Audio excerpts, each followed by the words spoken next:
Thank you very much. Slava Ukraini. Like at home. You said, welcome home. Mr. President, Mr. Secretary General, Madam Secretary General, honorable members of the Assembly, dear friends. First of all, thank you for supporting us, supporting Ukraine. Your support has been strong, clear, very important. In many ways, you have shown real leadership. Your clear political positions calling Russia's actions a crime of aggression, supporting a just end to the war, and rejecting any attempt to legitimize the Russian occupation of our Ukrainian territories have helped shape the political response of all of Europe. You have set the standard for every democratic nation across the continent. Thank you for that. Thank you. Since, yeah, please. Thank you.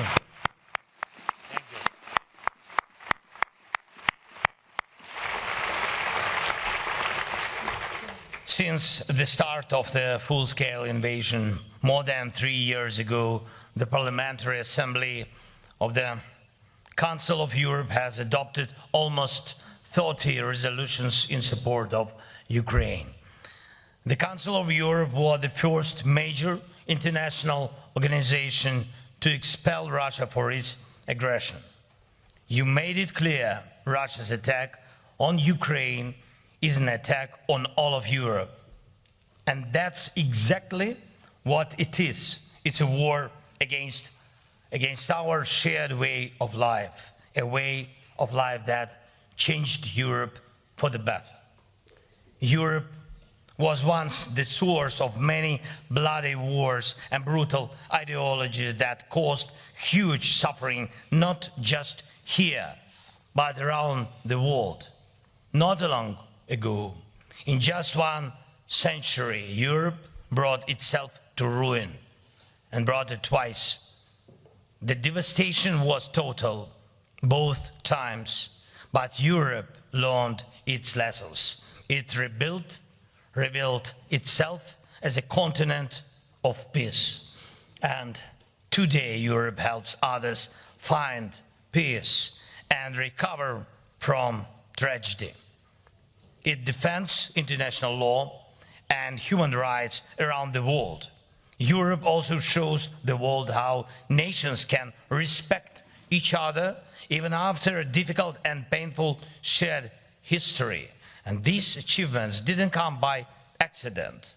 They are not only the result of political will or public opinion, though those played a huge part. These changes also came from the right choices by leaders and the sincere beliefs of people across Europe. And of course, they are also the result of the work of European institutions like the Council of Europe and this Parliamentary Assembly that unite the continent. And importantly, they are also the result of Europe's commitment to justice, to holding evil accountable not just by force, but by law, by courts, by verdicts based on proven guilt. And we all remember that tribunal that brought justice after the horrors of Nazism. And the world will never forget Nuremberg years later, when hate and war returned to part of Europe. Another tribunal was needed, this time for the crimes in the former Yugoslavia. And again, Europe and its partners made sure justice was done in The Hague. Now we need the same for Russia's aggression against Ukraine. These crime must be judged clearly and fairly. The world needs an honest historic verdict. So everyone responsible for this war must be held to account. And not just because of what we all see happening in Ukraine, but through a proper legal process. It was here, in this assembly, that the first call for such a tribunal was made. The idea was endorsed here, and now it's gaining real support from partner countries in Europe and beyond. And I also want to thank the members of the Committee of Ministers who took a vote and supported the decision on establishing the special tribunal. Thank you. And yes,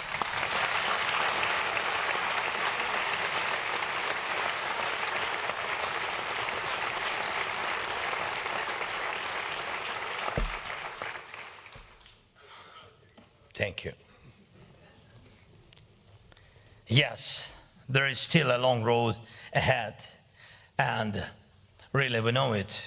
Today's agreement to create the tribunal is just the beginning, and now we must take real steps to make it work. And it will take strong political and legal cooperation to make sure every Russian war criminal faces justice, including Putin.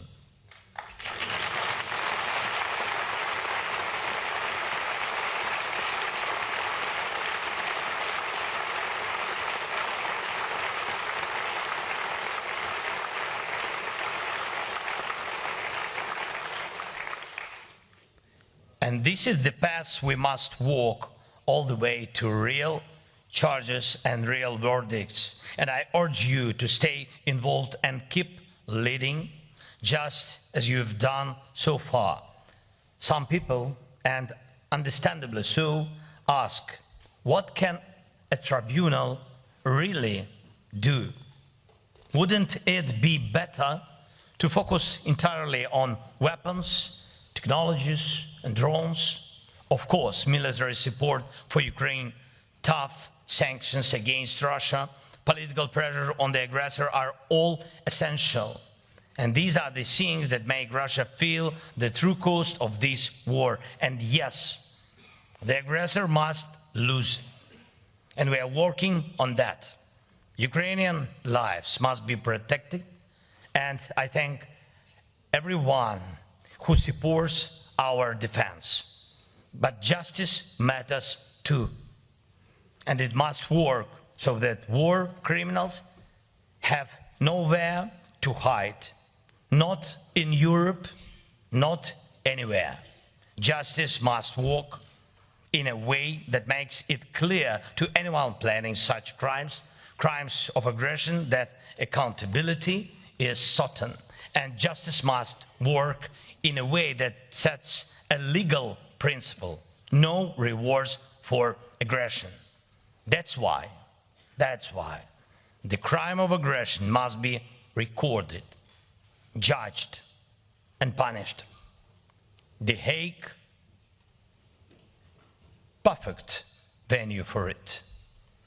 The Hague is waiting for justice to be delivered. Thank you to everyone who is making that happen. Thank you. Thank you all. Merci à vous. Слава Україні. Дякую дуже. Thank you.